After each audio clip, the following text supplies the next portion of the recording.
My name is Bryan. This is Bare Metal.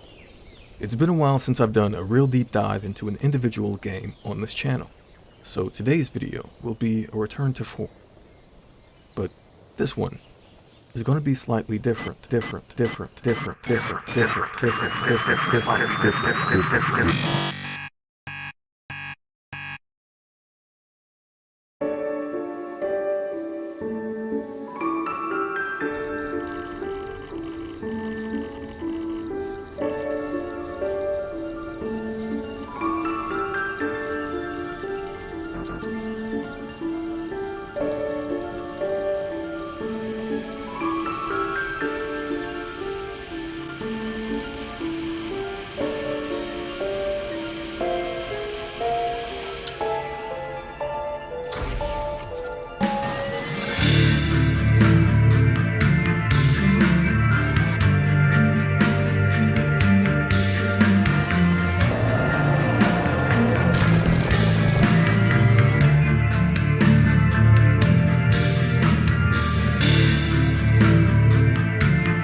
I don't think I understood the Eternal Castle the first time I played through it. I don't think anyone is supposed to.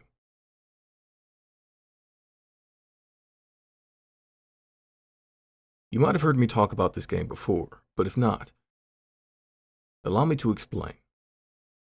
If you go to your store of choice, PlayStation, Nintendo eShop, Steam, even itch, you'll likely find it listed as the Eternal Castle Remastered, alongside a description like this. The Eternal Castle Remastered is a remake of the original Eternal Castle from 1987, with modernized game mechanics, sophisticated sound design, and 2-bit CGA graphics. The Eternal Castle Remastered is an ambitious attempt to modernize an old classic in order to keep its memory alive. Through detailed research and hard work, the production team tried to expand the experience while keeping the same feel and emotional flow of the original masterpiece from 1987. The natural course of things for anyone still interested after this is to look up more about this original masterpiece. In doing so, you might stumble across an image of a floppy disk, some gameplay footage labeled rare, or notes from the devs about an experience they had with the source material in their youth.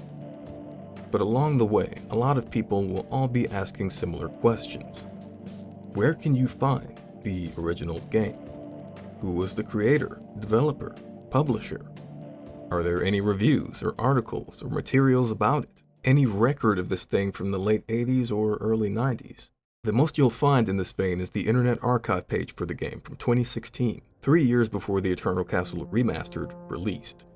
There you'll find a listed publication date of 1987. The description says it's an action-packed, revolutionary side-scroll adventure set in the post-future, and calls it very ahead of its time.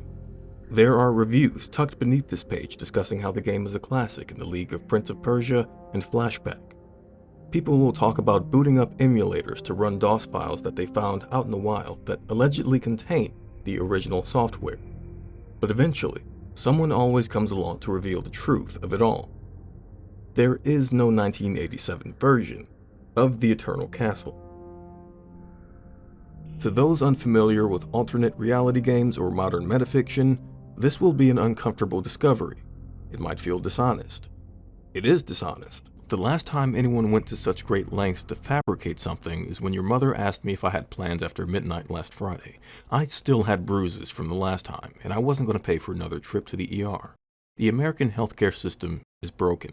A fractured pelvis means multiple surgeries and all of the tens of thousands of dollars in bills that they incur. So for my own physical and financial safety, I told her a string of lies in such great detail that it would make even Slippin' Jimmy's jaw drop. It's time to grow up. But I digress. The Eternal Castle's fabricated backstory was met with mixed reactions from those who figured it out. Players and prospective buyers alike were both lambasting the devs for going to such great lengths to deceive people, and also defending them for keeping the spirit of 80s video game culture alive, whether or not the original was real. And looking back on these comment chains, seeing all of the people argue back and forth about the devs' integrity and their morals and whether or not the product was even worth buying, all of this made the game even more intriguing to me, in retrospect. To be clear, I don't think the devs are bad people, or scammers, or hacks. Instead, I get the sense that the uncertainty and controversy generated by the game's non-existent source material is exactly what the lead developer, Leonard Menciari of Trek to Yomi fame, wanted. Because after spending 150 hours in this world, trying to decode its story, exploring every pink, blue, and black pixel of it, I have a different opinion about what the devs were trying to achieve with this. I firmly believe that that first moment that you have with this game when you find it online is the first level of the Eternal Castle. And if you don't recognize that, you lose. The Eternal Castle 1987 might not be real, but it is something substantial. It's a warning. It's a siren song. And at its most fundamental, it's a question. One that primes you for the much greater challenge ahead. Can you handle a game that tries to warp your perception of reality the very instant you know it exists? By the numbers, the answer is no.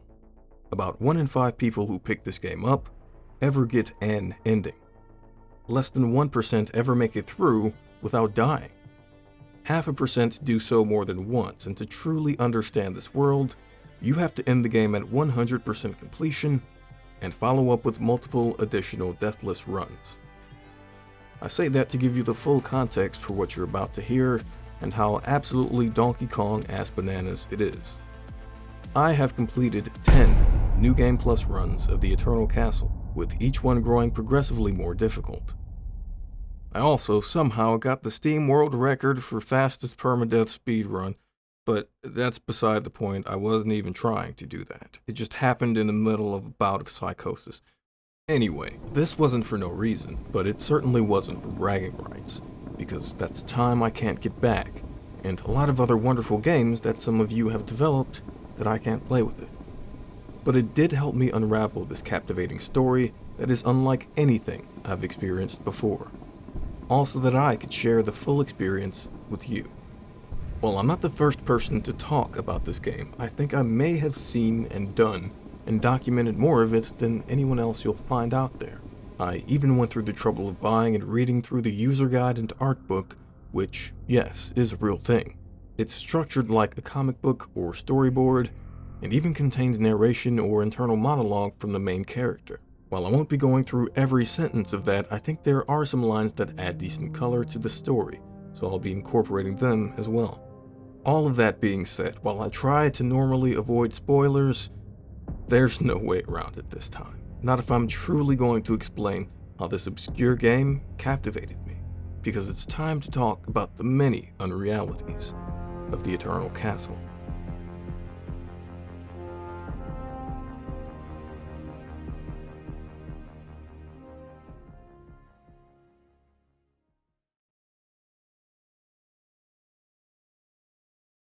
The Eternal Castle is a game that seeks to be impenetrable at every turn, in every way. From the aggressive neon color schemes to the sheer difficulty of movement and combat, every aspect of this thing is meant to scare off those who are unwilling or unable to sit with great amounts of discomfort for extended periods of time. Luckily for you, I'm pretty damn good at that.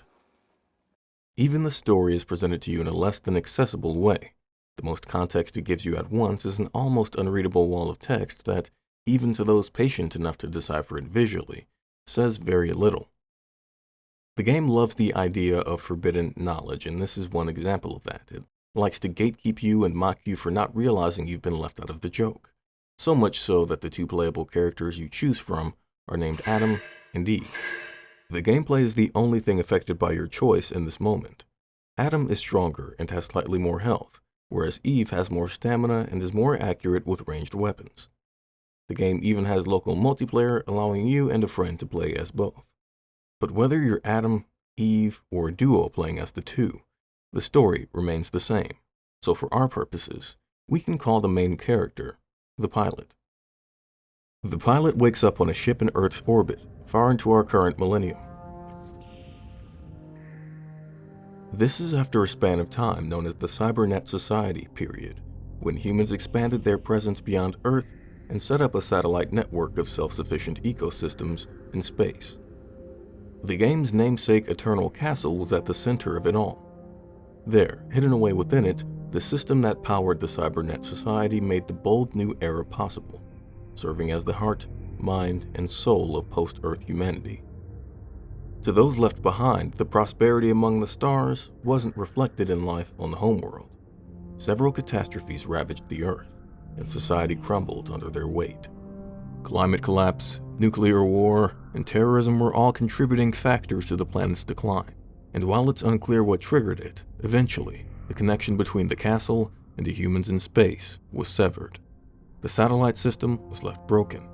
Those in space at the time of the collapse were stranded, but able to survive for several years before running out of resources. Eventually, they decided to return to what remained of Earth in order to regain control. A scavenger unit was sent down to the surface of the planet to gather the technology needed to reactivate the system. But before long, all contact was lost with this as well. All of this is vaguely explained to us in that intro paragraph, but at the end of this text, we actually get what seem like a couple of non sequitur sentences. It's been too long since the last time I was in touch with her. I know she's in danger, and I know she needs my help. Going back there on my own is a suicide mission, but I have no choice left. Either I go, or she dies. No matter what, I'm going to save her. At this point, we don't know who she refers to or what danger she's in, but these are presumably the words of the pilot who takes control of the ship.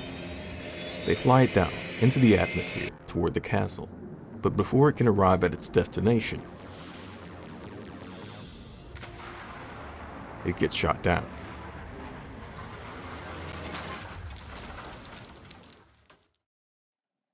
When they next come to their senses, they're suspended in the air, parachute tangled in the branches of a tree. The pilot swings side to side until something gives, and they tumble to the ground.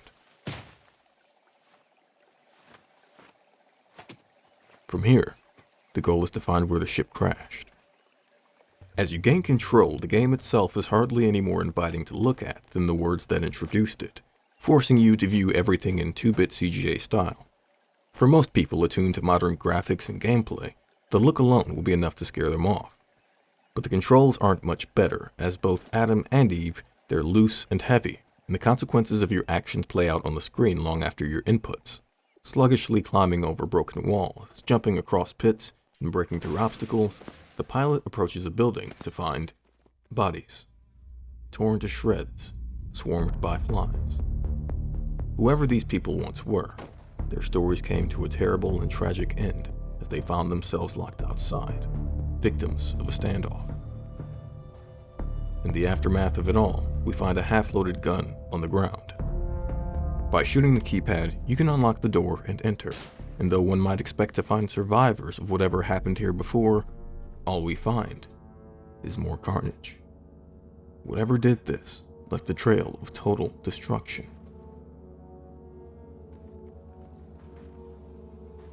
Feels like a dream, the pilot says. Among the wreckage, you can find a terminal displaying an outbound letter. It reads, "This message is unencrypted, so I'll be brief. I powered the beast with a rare glider that just fell from the sky. The beast turned on, but I wasn't able to format its memory on time. It's now alive and trapped inside the abandoned ship. I'm scared. I think the other bots might be able to track me now. If someone is out there, please call backup. I don't know how much time I have left." From here, we exit the base to find our first meditation stone. Meditation stones are unique in that their origins are never fully explained, and using a meditation stone allows the pilot to, quote, see the future. What this means mechanically is that you can save and respawn at their location from the menu, or whenever you die. And your first time through, you'll certainly die a lot. There are threats galore. Pools of flesh-dissolving water, vehicles turned into booby traps, guard dogs with razor-sharp teeth.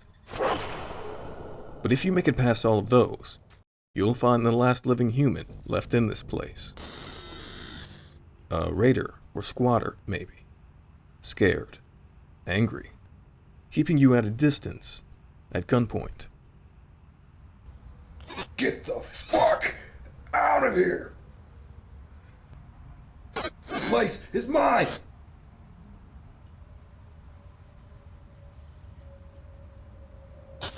Did you hear me? Scram! I live here my whole life. This place is mine. One of the things that's important to understand about the pilot is that they aren't just a soldier or an explorer. They are a zealot. They are ruthless, an uncompromising, unflinching killer. They'll have to be to do all of what comes after this. Stepping into a room of blood, darkness, and dead screens, the strangely alluring glow of something in a tube of fluid will catch your eye, but as the pilot approaches it, the room whirs to life.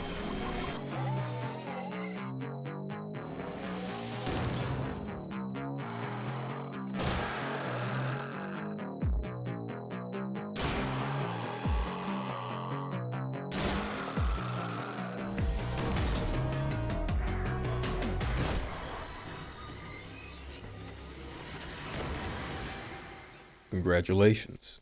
You've picked up the first of 4 gliders you'll need to get back into the air. You may be asking what a glider is, and that's not something the game ever answers directly.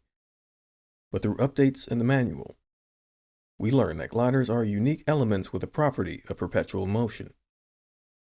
This allows them to serve as immense sources of power, and each one that we know of has unique properties that, once combined, allow the pilot's ship to function optimally. There are 4 that we'll need to acquire to get back in the air, and in that first cutscene of the game, you can actually see each one falling from the sky as the ship is taken down by the anti-air missile.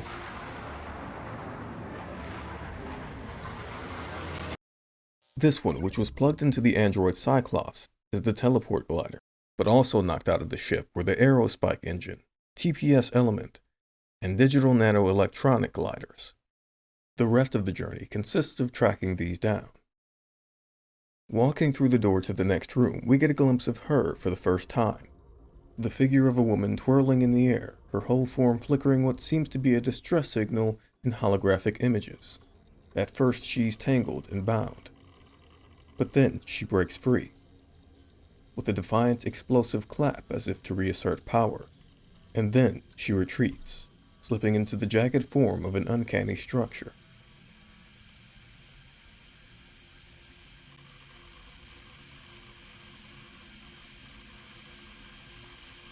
The transmission ends, a door opens, and the pilot steps out into the light to find the cratered ship.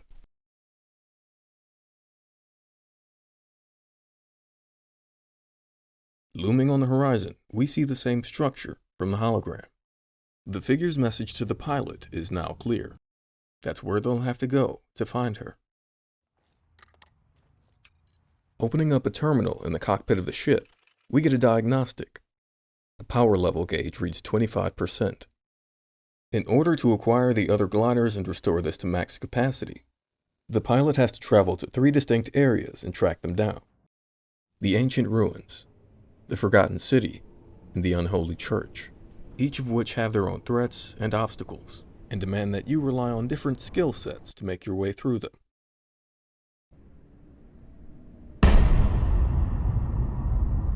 The people here are immediately hostile, and you'll need to punch, kick, and shoot your way through arena fights, underground hideouts, and apartment complexes. In the midst of all this chaos, in one corner of the map, you can find 3 men torturing a hostage. They want me to believe their leader is a god, he says. An official update to the game contains a bit of lore to expand on this. Written as a transmission to Adam and Eve, it says, "Part of the land includes a civilization that idolizes a mentally deranged individual who claims to be immortal. Some consider him an actual god. Do not get near those people. They don't want anyone that comes from the outside world to be part of their society. We know very little about their so-called god. Rumors say that he lives inside a pyramid and eats his victims. He's known to be the most powerful fighter of these lands." Continuing on, moshing your way through a dance club in the last leg of the village, you can make your way to the second area, the Citadel. Here, the game turns into a treacherous platformer. You roll, cut, and jump your way past enemies, leap from cliffs, and climb to the top of a tower to engage in a duel with the master swordsman. After this, you find an old man standing outside of a temple. "Our leader is in there," he says. "They say that once you get in, you'll never come back." And beyond him, through the door, is the ancient ruins' final zone. An all but abandoned labyrinth. And here, after you dodge all the traps, leap over every pit, and outrun a massive boulder covered in spikes, you find the center of the temple. You're funneled down into the darkness to find a man sitting on a throne, anticipating your arrival.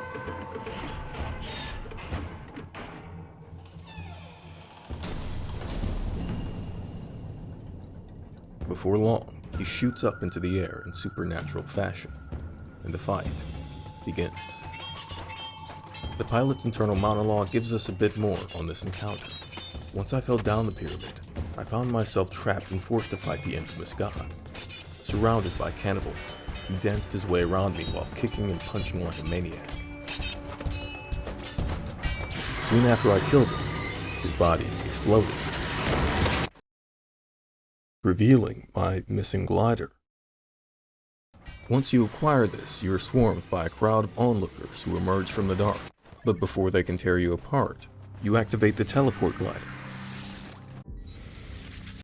And do it to yourself.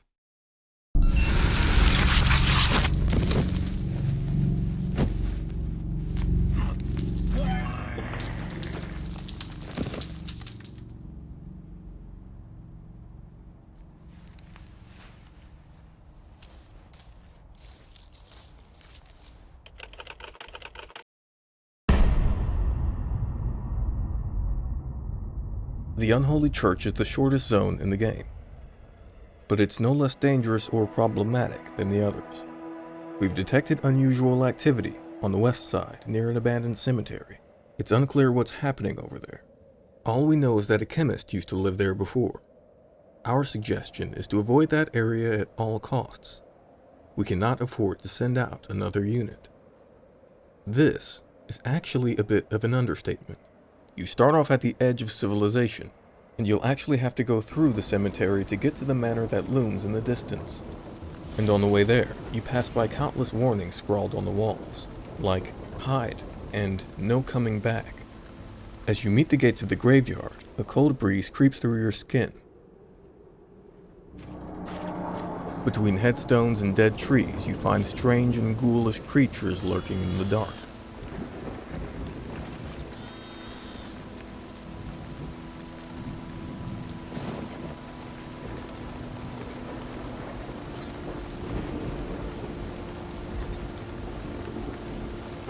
If you make your way through all of the threats of the night, you can make your way over a wall. Here, the sound of an organ spreads through the darkness. As you take your first steps within the doors of the manor, you find the first page of a diary. It reads, "This can't be happening. My love can't be dead. There has to be a way to bring her back to life. No matter what, I'm going to save her." Only feet away is the door to the bedroom. Scrawled on the walls, we find a message next to a portrait of the scientist and his wife. "Her flesh is rotting. I need to fix her skin. Her spine is unable to stay in place. I need to make her stable." I've chosen some handcrafted parts I've been using on my experiments. It's not going to be easy, but I need to at least try. The pilot continues exploring the halls of this manor, and throughout, you'll find strange symbols carved into the walls. Finding one after the other, you eventually feel the steps of something massive lurking ahead of you.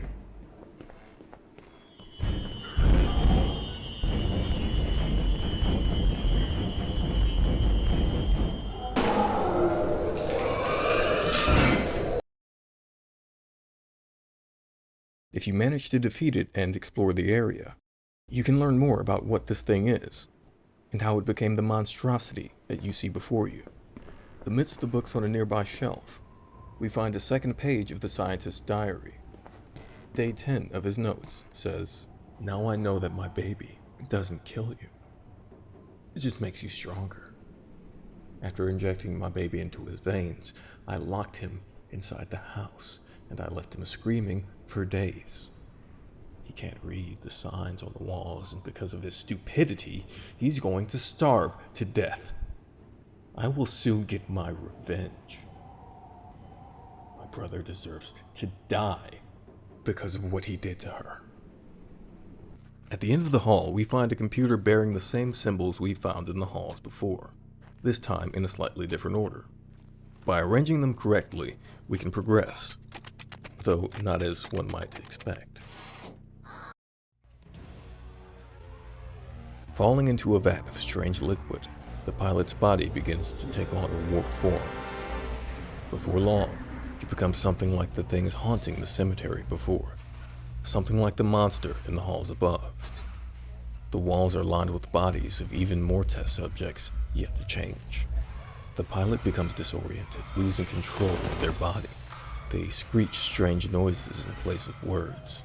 They see others around them afflicted with the same mutation.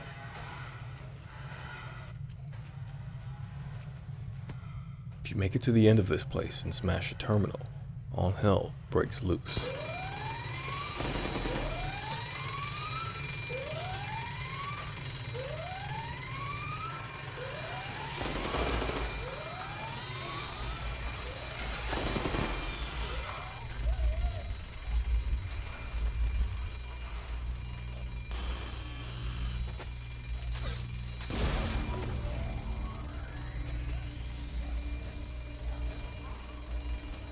Now back in human form, our main character is discarded into a pit of bones.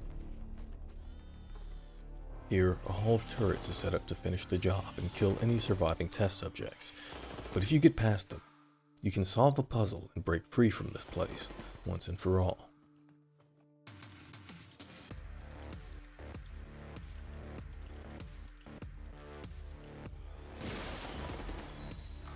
An elevator carries you up to the final zone of the mission. In a small and dimly lit room with a bookshelf, we find one more note. "If there is a God, it's on my side. A glider dropped from the sky. I was able to give her power. She is now, finally, alive. Even if her flesh is not as pure as it used to be, I was still able to make her dance once again. I will play our organ and make her dance till the end of time." By pulling on a candle on the same wall, a secret passage is revealed. And through this door, we find the scientist sitting at an organ, playing to a seemingly empty room, aloof from all of his twisted creations below. But he realizes before long that he's not alone anymore, and he stands and turns to meet you. He senses his own end is near and, in an act of desperation, retrieves a vial. Without hesitation, he injects himself with the same serum behind all of his other monstrosities. At the same time, a strange, inhuman figure emerges from the dark behind him. It's his wife, or what once was his wife, now just a motley of robotic parts.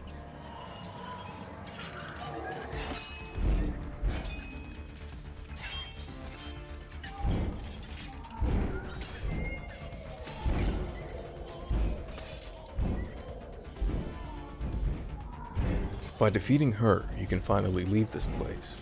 She drops the TPS element glider, and you teleport back to the ship.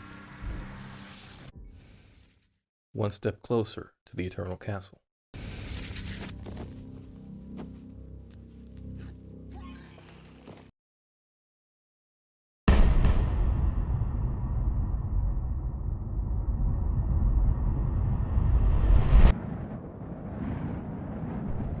The Forgotten City is a place that doesn't hesitate to show you brutality. Here, the first thing you find is a corpse with a gun. My finger slipped under the grip of a rusty handgun on the floor. As I gazed into the dead man's eyes, I knew that this would be the beginning of another nasty adventure. A trip through the firebombed suburbs of the city make up the first part of your journey. You'll find more raiders lingering in the early section of this zone, ready to shoot you on sight. But they aren't the real threat. Instead, you find signs of a more militant, systematic violence after hardly any time. I came across a pile of dead bodies. They were executing civilians. I didn't know why. Steps away, the next group of victims is being lined against a wall. Soldiers with automatic rifles prepare to execute them. I couldn't just sit and watch. I had to do something to save these people.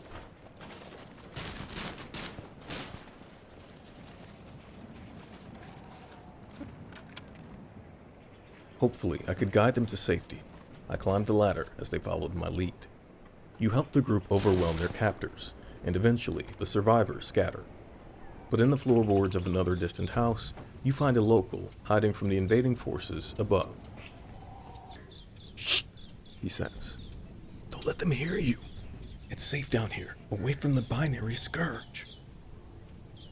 Before long, you can make your way to the only safe and populated area in the game, Fort Cassetta.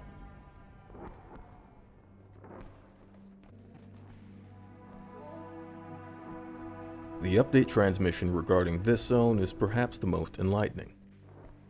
The AI has been fighting against humans, rapidly constructing robots and corrupting soldiers to keep herself safe. A whole city is under siege, and most of the battle is between those who want to keep their humanity and the commander who has been mentally absorbed by the Mother AI. The Mother AI. It's her, the one who we've made up our mind to rescue at any cost. The same AI that sent us the distress signal at the beginning of the game. Something happened that triggered a self-defense mechanism, causing her to lash out at the humans around her, and turning any she could defeat into cyborgs.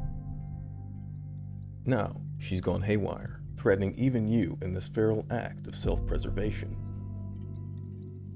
This barricaded town, however, is relatively safe from her influence. Two men play chess in a house nearby while waiting for the apocalypse. It's easy to be corrupted and become your opponent, one of them says. Our dictator grabbed a glider, and he's keeping it all for himself. In a small hut, you find someone sitting alone. They say, "We track our allies with the light blue head chip. This will protect us from the neurowave attacks." Up ahead, protesters against the regime rally at the gates, and the war between these city dwellers and the androids rages at its most violent. The pilot runs into the fray, past a soldier who warns them to keep low and stick with the allies.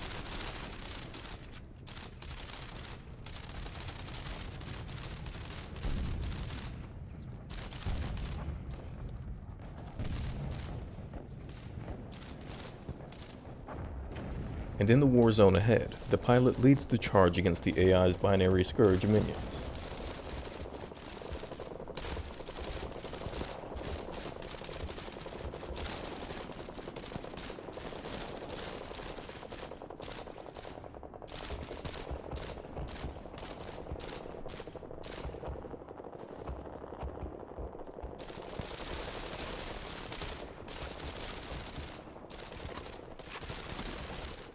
Once they clear the battlefield, they finally reach the city. Here, the threat spots you before you spot it. The dictator is camped out at the top of a tower, a sniper rifle in his arms.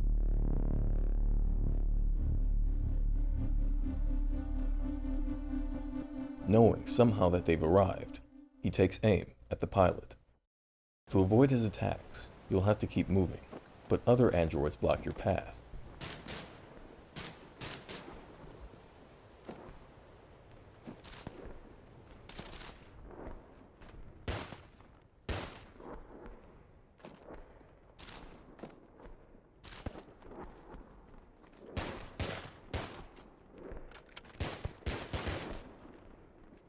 Once you outshoot or outrun them all, you go forward the only way you can, by tumbling down into the sewers. Feeling your way through the dark, you eventually climb back up to the surface, to fight your way up a tower of enemy soldiers, floor by floor by floor.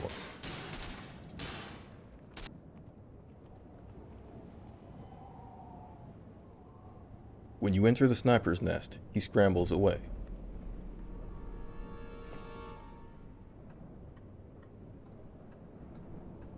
Climbing up to a rooftop, where a helicopter is waiting to provide him cover fire.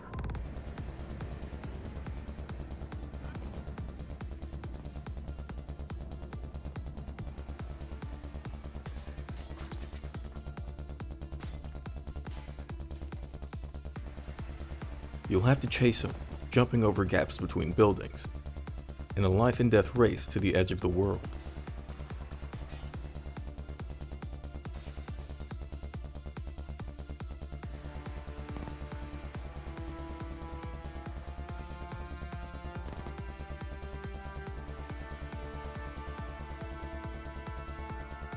As long as you're able to keep up with him, the problem eventually takes care of itself.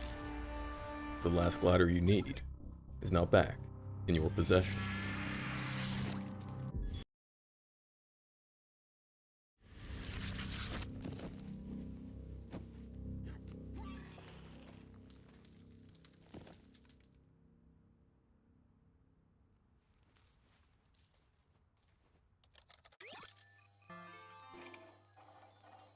With the ship completely powered, the pilot revs up the engines and takes off.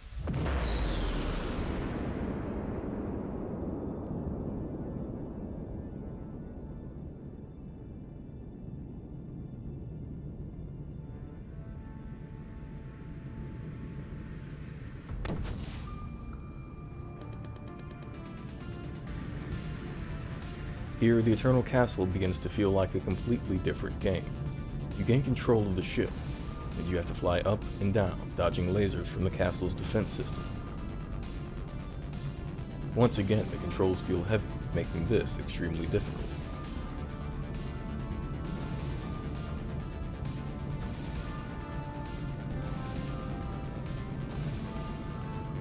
The fire rate of the lasers increases the closer you get, and if you get hit too many times, you crash again, this time in devastating fashion.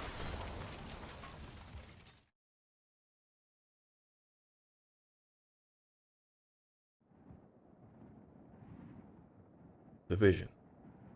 You're walking through the ruins of society when the familiar form of a woman appears before you. It does not matter if you are dead or alive, she says. It does not matter how you got here. Just never forget who you are. On the other side of the stream, you awaken at the second crash site on the shores of the Acid River. The grounds around the Eternal Castle are a hostile wasteland. An army of androids stands between you and the Mother AI. However, there's also something here that can help you on the last leg of your journey.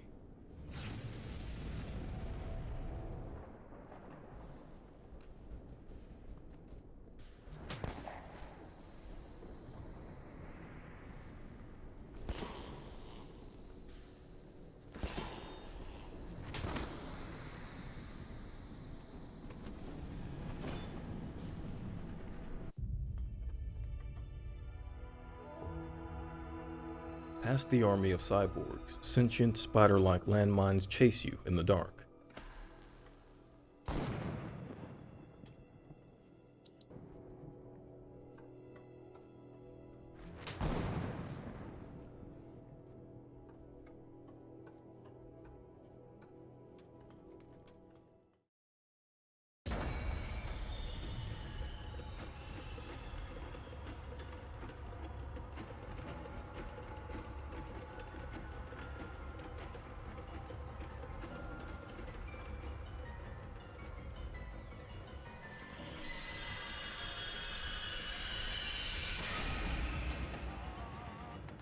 and at the end of an elevator ride, a massive abomination made of metal and flesh tries to destroy you.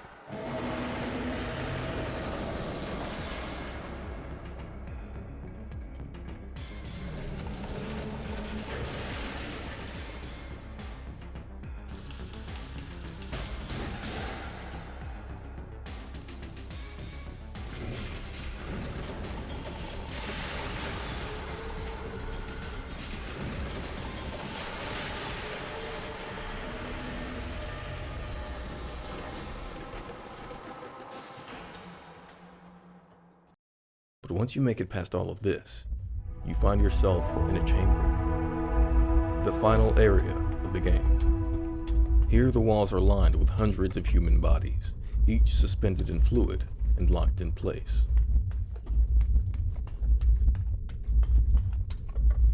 I hooked myself to the mainframe and entered the reality that all slaves were living in.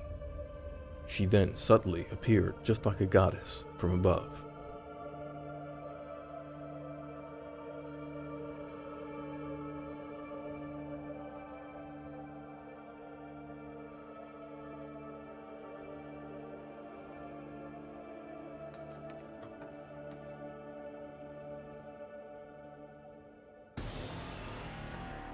The weapons she turned against the villagers in Fort Cassetta, she now turns against the pilot.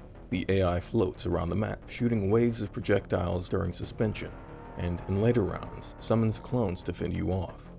She charged her attack and tried to disintegrate me. I slashed her while she was recharging. Only then was I able to hack her. Every successful attempt made her more angry, but it also debilitated her inner core. There was still hope. By hacking her 3 times, you finally defeat the Mother AI. The game is complete.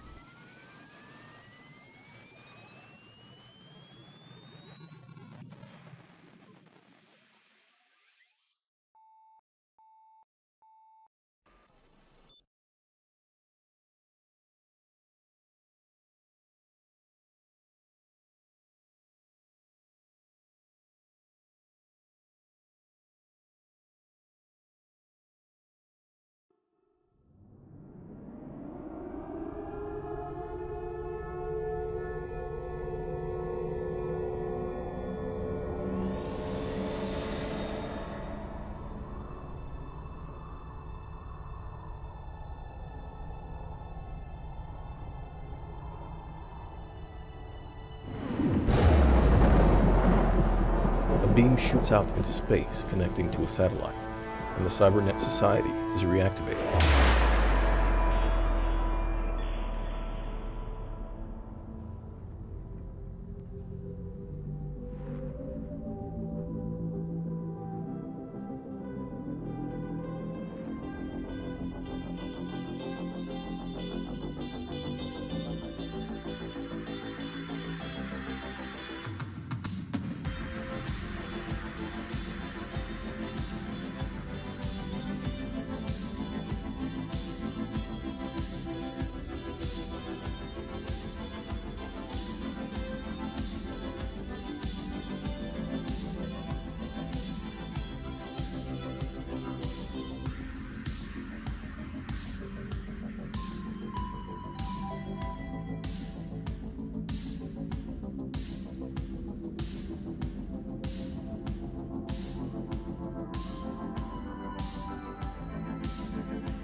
And at the very end of it all, we're left with a short, simple message. Keep going. Never stop.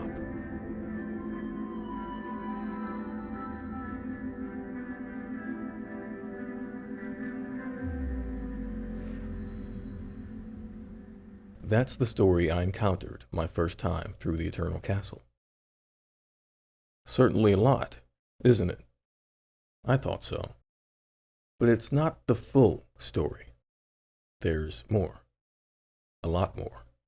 Not long after I finished the Eternal Castle, I learned that there was an achievement for making it all the way through without dying, and another one for doing a second run, and one for a third run. In this way, the game loosely incentivizes multiple playthroughs, but it also doesn't promise you any rewards for doing them outside of these achievements. Because beating the game at all is so difficult, it's easy to let contentment set in. You want to watch the credits roll and take them at face value. Let them convince you that there is nothing else to do and that you can move on to the next game. But the truth is that we've barely scratched the surface of what this game is and aspires to be. So let's talk about the Highlander achievement. Whenever you start a new game, one of the things you might notice is a skull icon in the top left corner of the screen. This is your mortality marker. Once you slip up, this indicator disappears. It's something I never noticed my first time through the game because I died so quickly. However, this is important, not just for the achievement, but it also serves a lore purpose. It indicates that the pilot is awake. They're not dreaming, they are as lucid and alive as possible. And making your way through the game without losing this, without dying and therefore slipping back into a dream state, affords you a special ending. This is something hinted at throughout the game. In Fort Cassetta, the first NPC you find is sitting at a checkpoint. He says, legends tell that if you meditate while dreaming, you can predict the future. Is that true? And deep in the ruins, you encounter a strange chamber with an inscription on the wall. If you interact with it while you have this marker, it says, you are awake. Without the marker, it says, you are dreaming. At the very top of a tower in the Citadel, you'll find an old man sitting alone. If you still have the mortality marker, he says, you seem like a very tough guy. Come back to me when you wake up. And if you don't, he tells you exactly how many times you've died. Through these hints, the game is challenging you to make it all the way through without dying. I never attempted that in my first encounter with the Eternal Castle back in 2024. If you'd asked me to back then, I would have said, you're out of your fucking mind! Are you crazy? You out of your mind? Why would I do that? No! And you'd know I was serious from the desperation in my voice. But I revisited the game this year and decided to give it another shot. This game is time-consuming enough as it is, so I didn't bother waiting until a New Game Plus run to complete it without dying. I wanted to know what the Eternal Castle was hiding from me as fast as possible, and the fact that there was an achievement for doing this multiple times gave me the impression that there was a story bonus to be found. So I treated every run as a permadeath run. I spent an entire weekend playing the game over and over and over, dying again, dying a third time, making it through an entire zone before dying, starting over, making it through 2 zones, and then dying. At one point, I made it all the way through the first 2 zones and made my way to the Forgotten City before the game decided I was doing too well and just killed me. Just killed me. Just wanted me dead. But this was fine because I felt myself developing a rhythm. I wasn't wrong. And at this point, I was able to get through all 3 zones before crashing the ship again and getting a different cutscene this time.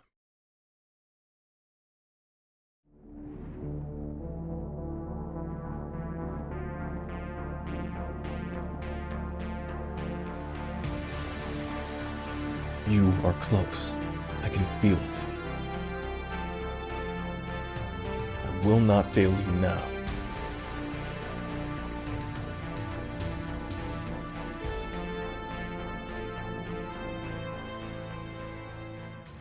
And then I died at the second to last boss.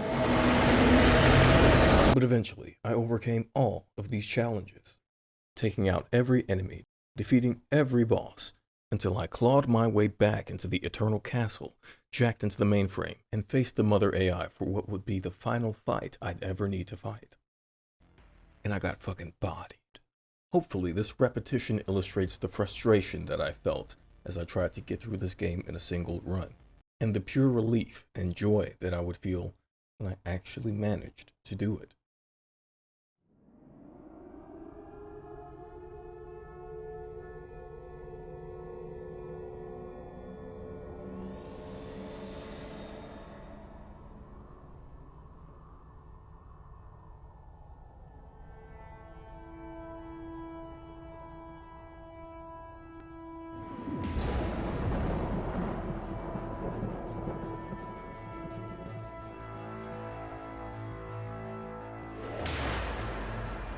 The end-of-game cutscene plays as expected. There really isn't that much new. But at the very end, where there used to be credits, there is an explosion of color. All of the places that we've been in richer detail than ever before. And just as this reaches its peak, the game crashes. A separate Windows dialog box opened up. Caution. Color graphics adapter overcharge detected after T43284. State your reply promptly in order to avoid continuing. Here I had two options. Yes and no. Without knowing what the consequences would be, I picked yes. Error detected. Cannot resume function. Pledge state function. 2082 282741110111. Irreversible. Are you sure you want to continue? I picked yes.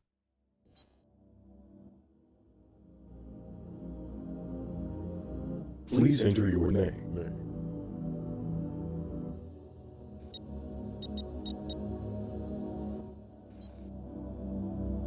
Bryan. Are you a god?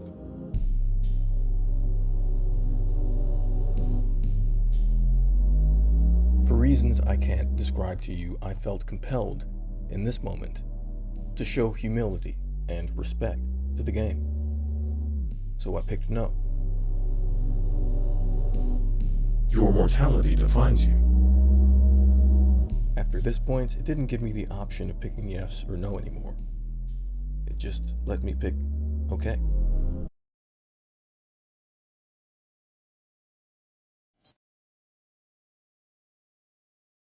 The game closed, and I kind of just sat there for a while, confused, overwhelmed, and more than anything else, curious to know what would have happened if I had clicked yes.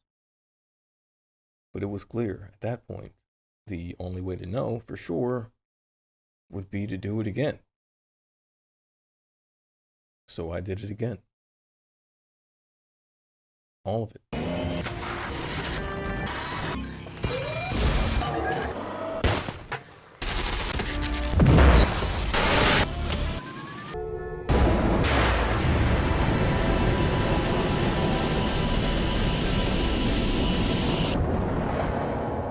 Bryan.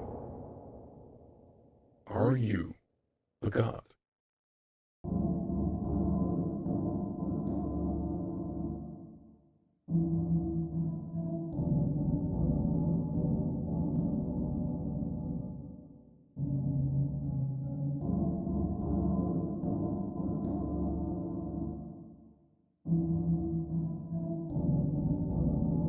Congratulations, Bryan.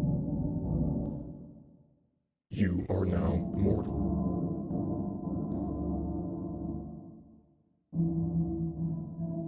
And then, after this, the window closed. A browser opened up. It was the scoreboard on Steam. And it placed me 6th in the world for the legit permadeath speedrun category, which, looking back on it, is kind of crazy that I'd done so well. I didn't even know I was submitting a score for the leaderboard, and somehow I'd ranked. So I was pretty satisfied. But I was far from done, because I knew that New Game Plus was something entirely different from a deathless run. Why else would there be another achievement asking you to do it twice in a row?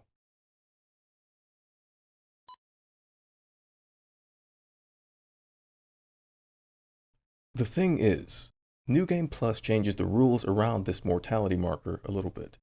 In this mode, the game starts you off with a warning. You are now awake. You cannot predict your death. You cannot wake up. Stay alive to reach the end. So the rules that I'd set for myself, just as a personal challenge, were now baked into the game. At this point, the mortality marker stops being an indicator. It's no longer a fun little optional badge, and it starts instead being a counter for the number of times you've beaten the Eternal Castle in sequence. So complete 2 runs and the marker reads +2. 3 times and it says +3, and so on. But in true New Game Plus fashion, every one of these runs gets a bit more difficult. Not only do enemies hit harder and have more health, but you have less stamina, meaning that every action you take is riskier. And the game makes you feel the weight of that risk. The checkpoints you find are no longer automatic checkpoints. You can still jump back to these from the menu, but if you die, it's officially permadeath. You lose all of your progress and items no matter how many runs you've done. The upside is that every run is a little more rewarding than the last, and another layer of the story, no matter how thin, is peeled back. Just as an example, the captive who you rescue in the ancient ruins the first time through says, They want me to believe their leader is a god. In New Game Plus 1, this changes to, I won't kneel to their stupid god. Their leader is no god. In New Game Plus 2, he says, I won't be able to live any longer than this. I'm sorry. And in New Game Plus 3, he's gone. It's morbid, but it's typically the first and best encounter we get with this system, and it implies that the pilot is having extended conversations with all of these NPCs that we come across. We, the player, are only catching glimpses of them in individual runs. So we have to do several of increasing difficulty to reach enough of a state of wakefulness to recall every part of them. Having figured this out, I set out to do 10 runs. The world record at the time, at least as reported on Steam, was New Game Plus 6, meaning that someone had gone through the game 7 times back to back, with each run increasing in difficulty. Now, this only tracks consecutive runs, so there might be someone out there who died and started at difficulty plus 6 and did 50 more runs from there. But as far as I know, no one before me went beyond this. I really just had to know what was at the end of it all, even if it was nothing. There was nothing about it online, and if time was any indication, nobody was going to do it for me. I thought, hell, I'd beat the game a few times already. I felt confident in the muscle memory that I'd developed. So I decided to roll up my sleeves and do it myself. In New Game Plus, everything is structurally pretty much the same. Enemies are a little tougher, sure, but if you know what you're doing, you can still easily breeze through all of the zones. The crash site, the ruins, the church, and of course, the Forgotten City. There's a child here now. I lost my family, he says. If you try to walk past him, he attacks you. He's lost, angry, scared, but as far as I know, there's nothing you can do for him. You have to keep going. Deeper in the suburbs, the man hiding underground seems much happier. This will show them. I've got a whole new supply now. He's sitting on a stockpile of grenades and weapons, but it's unclear what his plan to use them is. He doesn't mind if you take some of them for yourself. In Fort Cassetta, all of the same people we saw before are here again. The meditating man says, if you are awake, you can't predict the future. I will never know if I'm dreaming or not. On the far side of the village, a man in a crumbling building says, it's hard to take the first step. I could die if I leave this house. And the chess players greet the pilot with more talk of current events. Same old story over and over again. Some idiot grabbed a glider because he thinks that he can rule the world. Same story, over and over. That sounded familiar, but this time I was actually able to accomplish something a bit new.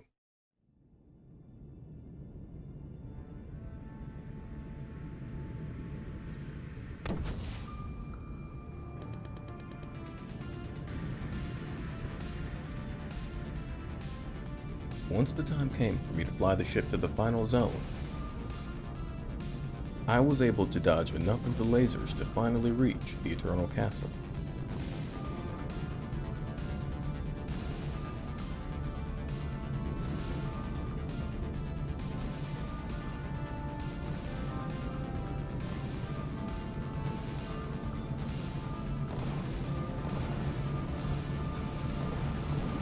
The pilot flies the aircraft right into a window and it crashes into the AI room, allowing you to skip all of the fights that usually come before the mother AI.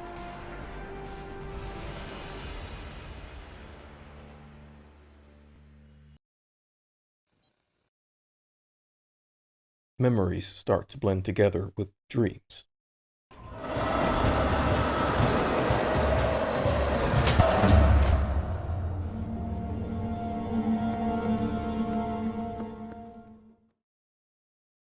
In the fort, the people you encounter are becoming more lucid, more aware of their surroundings and the state of their lives. There's almost a sense of panic in their words as you encounter them. I have seen you before, have I not?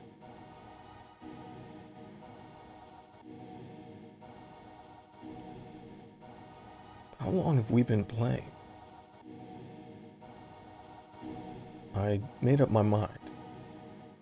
I will leave soon.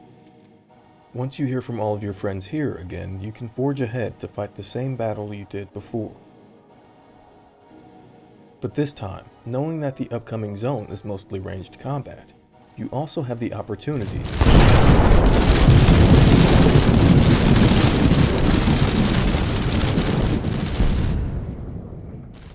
The pilot wasn't dead. My run was fine, but it was still a shock. It became clear to me at this point that the game had no reservations about switching things up across runs. It was still warning me to not let my guard down.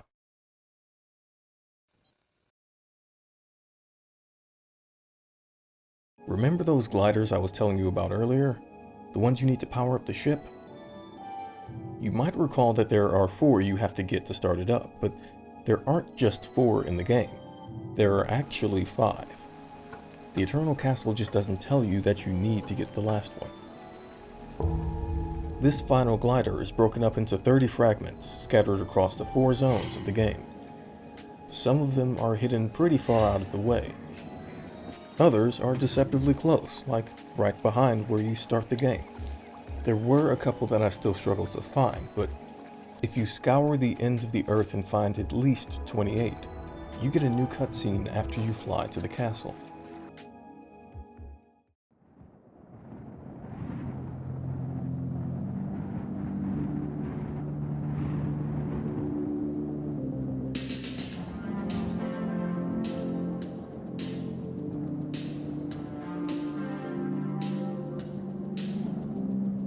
It doesn't tell us much, but it tells us there's more.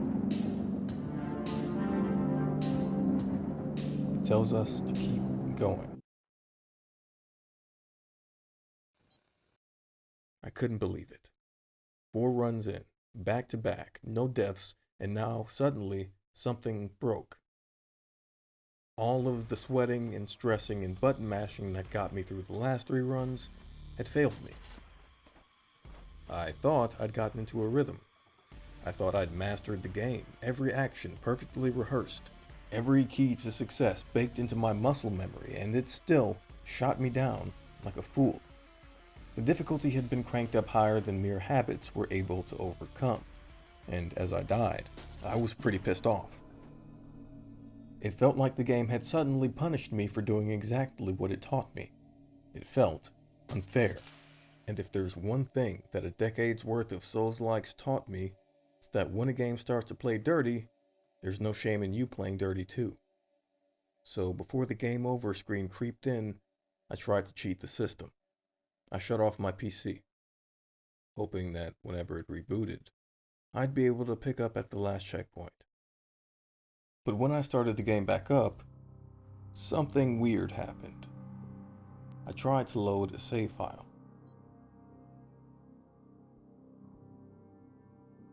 and the game crashed. A separate window popped up containing an error message.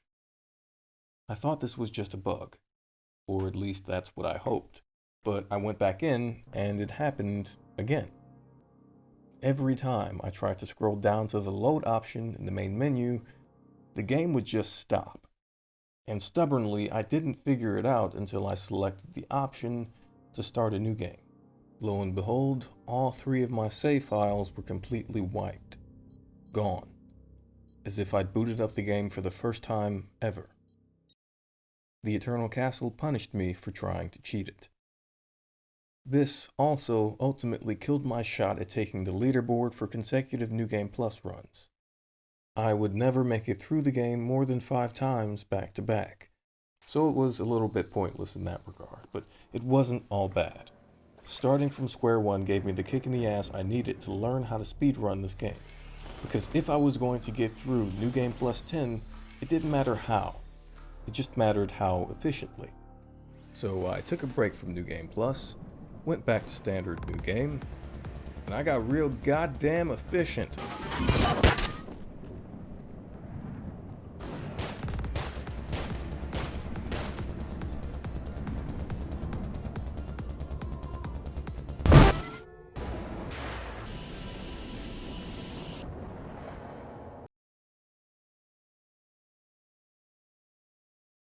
And on my way to becoming the world's best legit permadeath speedrunner of the Eternal Castle, I realized something else. Another reason why the game feels so difficult and unknowable and dreamlike. Every new save file changes the physical structure of the game. The layout of certain zones and the order in which you encounter enemies, obstacles, and rooms is actually different every time you start. This is something that if you don't figure it out, will actually drive you crazy without you even knowing it, especially if you're a creature of habit. So with all of this knowledge, I worked my way back up to New Game Plus 4 with a healthy understanding of what to know and what to not know. But in terms of world building, this run left me feeling a bit more grim. The meditating man seems to doubt himself. Meditation is key, isn't it? And the chess players just seemed broken. "Leave us alone," they said. The man in the building who'd worked up the courage to leave is now gone. In his place is an android. It's not violent like the others, but it certainly doesn't belong. It's just there, haunting the spot where our old acquaintance used to be. But I started to notice at this point most of the characters I encountered before were just disappearing, like the captive in the ancient ruins. Where you would find them in earlier runs, there is now no one, almost as if they never existed at all. Even the ones that were there said nothing.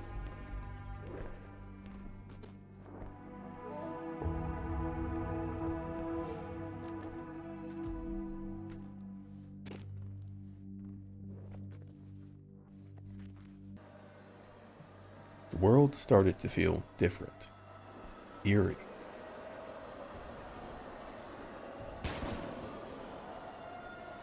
But I kept going. Once again, I could not fucking believe it. 120 hours into the game, 6 completed runs in, more deaths than I could possibly count, and now, an entirely new room had spawned into the map. It was at the beginning of the Unholy Church Zone. The only reason I noticed it is because I made a mistake. I'd already completed 2 out of 3 zones and had the lightning sword in my possession. It's something that can carry you through about 80% of the game. So when I accidentally dropped it, I made sure to stop and pick it up, since items have a bad habit of disappearing when you need them most in this game. And that's when I noticed something different about the actual map itself this time around. There was a light, one I hadn't seen before, blinking over a cavernous gap in the rubble. Intuitively, I knew this meant something had changed. I kept walking to the left, and there you have it, a new area. Inside this room is another sword you can use in case you don't have one already, and an elevator that takes you straight to the boss fight against the scientist and his wife.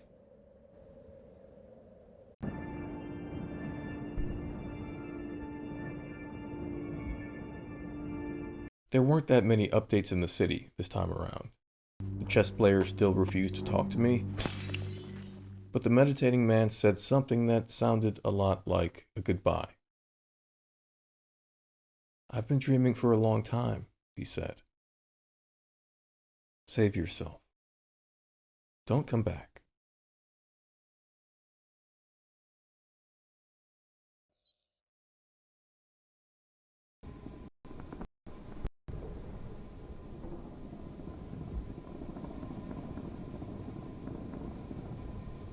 There are more orphans.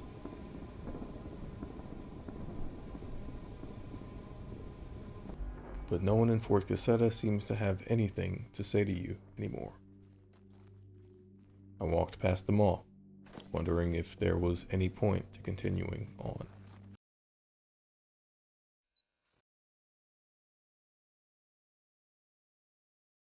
More silence and more war. Nothing new under the sun.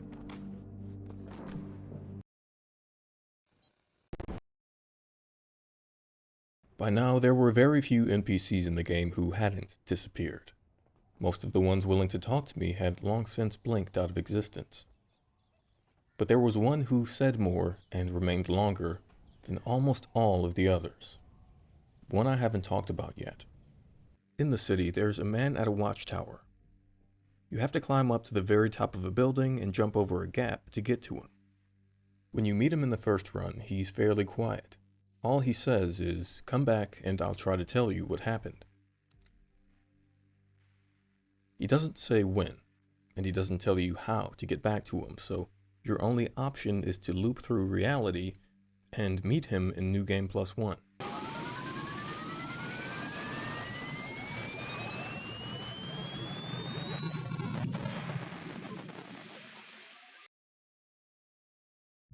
I once had a family, but I had to run away. I can still hear them screaming in my head. Please come back. I can't talk about it anymore. Over the course of the next 6 runs, he tells you his own story, the story of Fort Cassetta, and of all the people who live here. My wife was and killed, but my kids managed to escape. I've been trying to get them back, but they've been lost in this wasteland for years.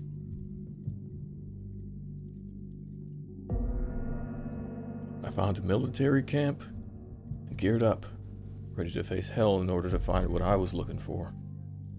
Are you still interested? Once I found a working radio, I contacted the nearest survivors. Now I knew where I had to go. That's all I can say.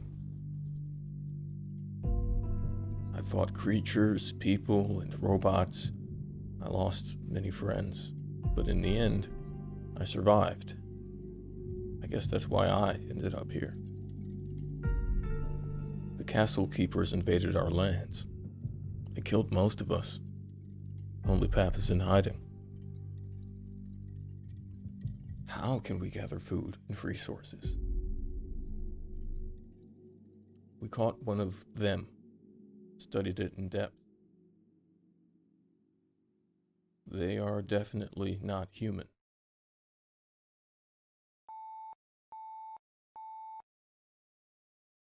After this, you come back to him, and he seems to have changed his theory on what he calls the castle keepers. We found their weak spots. We unmasked the truth. The castle is moving them. They are all humans inside. He only has one more thing to say to you.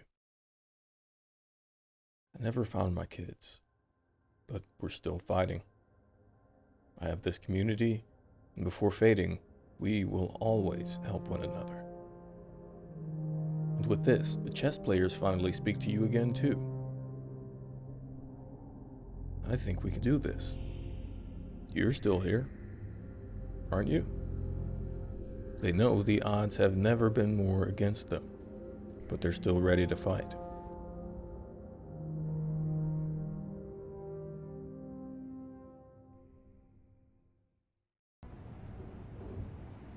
I don't know what happened to the villagers in the end. Realistically, they just died. Casualties of a war that never needed to be fought. More bodies in bags, picked off by our precious AI. But I like to think they're still out there somewhere, hiding, like the Watchman said. Waiting for the right time to come back, to fight for their community. Planning to put all the pieces of their lives back together in spite of the oppression they've been met with. It's unlikely, maybe a little naive to think, but it's worth dreaming. Either way, for me, their stories were over, but the pilot still had one last run to make. By now, I knew this game like the back of my hand. I picked up every item, I found every glider fragment, I knew how to make it past every trick the game tried to throw at me. Completing the game at 100% without dying is the game's most challenging task, but it gives you one last reward. A new final cutscene. The air raid siren cries out, and we see the Eternal Castle for what it truly is. A missile launch base.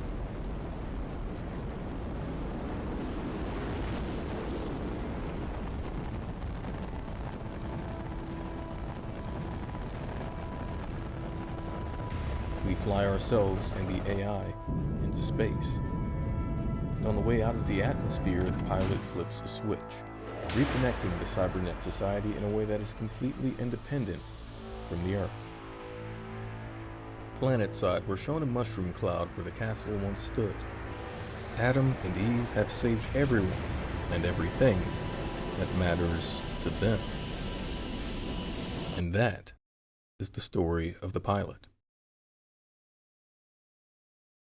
Hot take. The pilot might be a protagonist, but they're not entirely a hero. At least not to the people of Earth. Most humans we encounter are immediately hostile to us, not because they're savage, monstrous beings, but because the pilot is an actual alien to them. An AI-obsessed cyborg, hardly any different from the ones they're warring against in the city. But even if they don't know who we are exactly, or what our quest is, they know this much. The pilot represents a different kind of person entirely. One who abandoned them, who left them on a dying planet to face war, famine, and torture. The kind of person who only came back and caused chaos when it was convenient for them. In the absence of hope and leadership from all of the Adams and Eves now facing their own extinction in outer space, the people of Earth turned desperately to other sources. To men who fancied themselves gods. To self-experimentation in search of immortality. To dictators, plain and simple. And even to the rogue AI now lashing out at everything it perceived to be a danger to itself. But all of them failed to secure any hope. And I think it's telling that our goal as the pilot is not to help anyone or save the world or even make it more hopeful in any way. We walk past shell-shocked orphans and grieving villagers and cut down anyone else who stands between us and our precious technology. The pilot comes down and severs the last meaningful connection between self-proclaimed gods and the rest of humanity. All the people down here on Earth are left to fend for themselves in a resource-drained world just like they were before. Which brings about a question. What does a hero to those people look like? The last thing I decided to do was find out. When you beat the game, you unlock a hidden mode called the Lost Tales. And this really only consists of one tale, as I understand it. Sacrifice. We start the story off not as Adam or Eve, but as an unnamed warrior, meditating on the words of a village elder.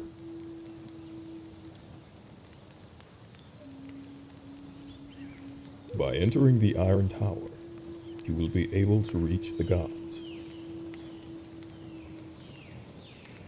It is only because of the gods that we are stuck in this land. They created species that will only harm us. They will attack us and destroy us. Your mission has never been and will never be about you. In the name of all those who were thrown into the shade, you must retaliate. If you succeed, the gods will stop cursing our lands. Only by taking a leap, you will have a chance to succeed.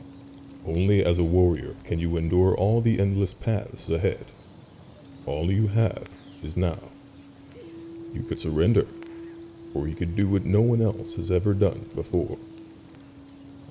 Once the warrior accepts the mission, he stands and leaves the tent.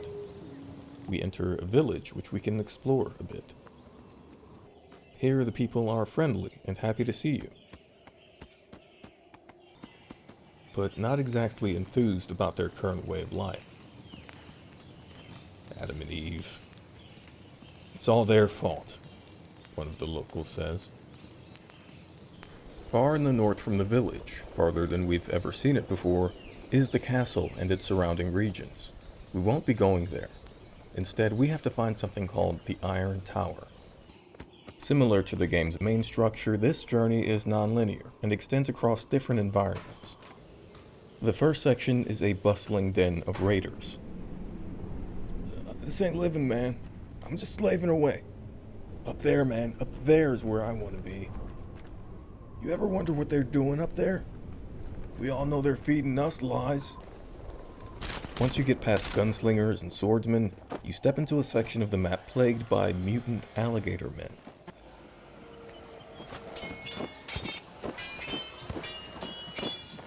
On the other side of the village, prospectors and slaves dig in the mines and attack you as soon as they catch wind of your presence. And finally, in a third zone, cybernetic androids, turrets, and drones guard halls and vents, shooting any intruders they come across. The warrior overcomes all of this, leading to a final fight with an unfamiliar foe. We hear the sound of a teleport glider as an ominous figure materializes out of thin air.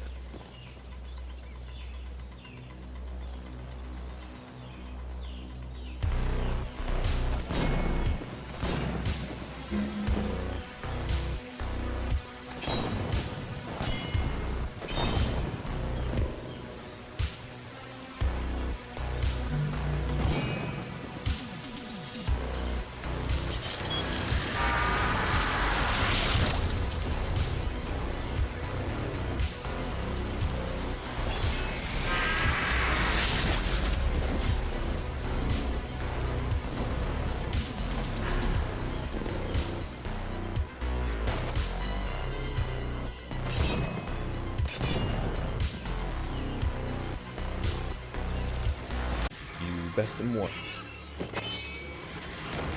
but he's soon back on his feet.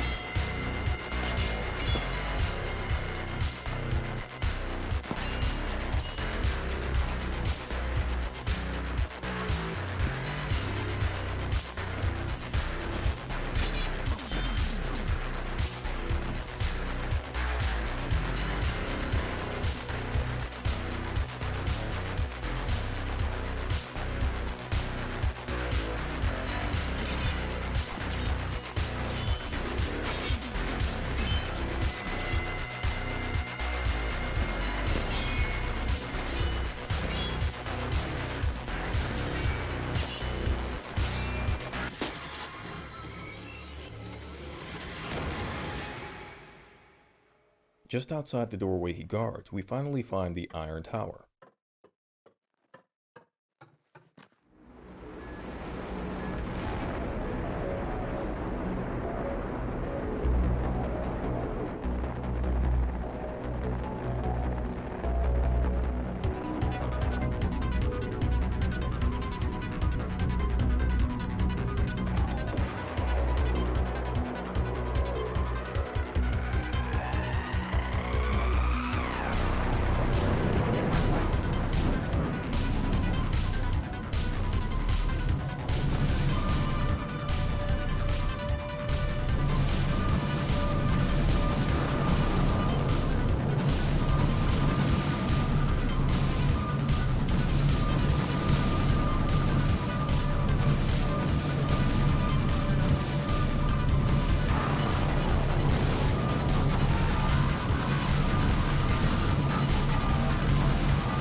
navigator steers the rocket through the stars, dodging hostile ships, and flying through a node of the Cybernet Society.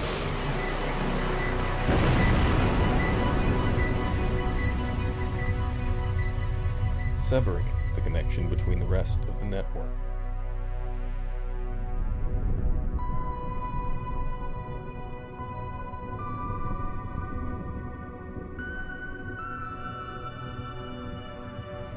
I don't know if the Lost Tales are a prequel to or the final chapter of The Eternal Castle.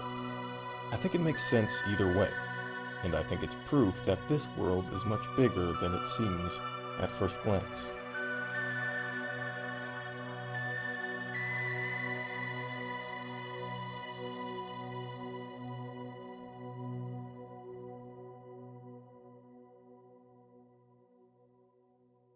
That's the story of The Eternal Castle, or at least most of it. You know everything that I know now.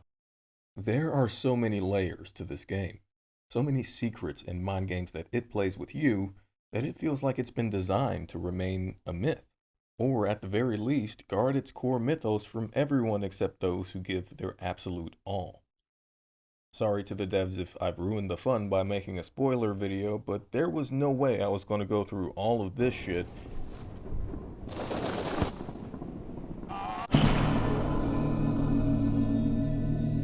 and not talk about it. And there are also still a couple of reasons why you might want to play this game yourself anyway.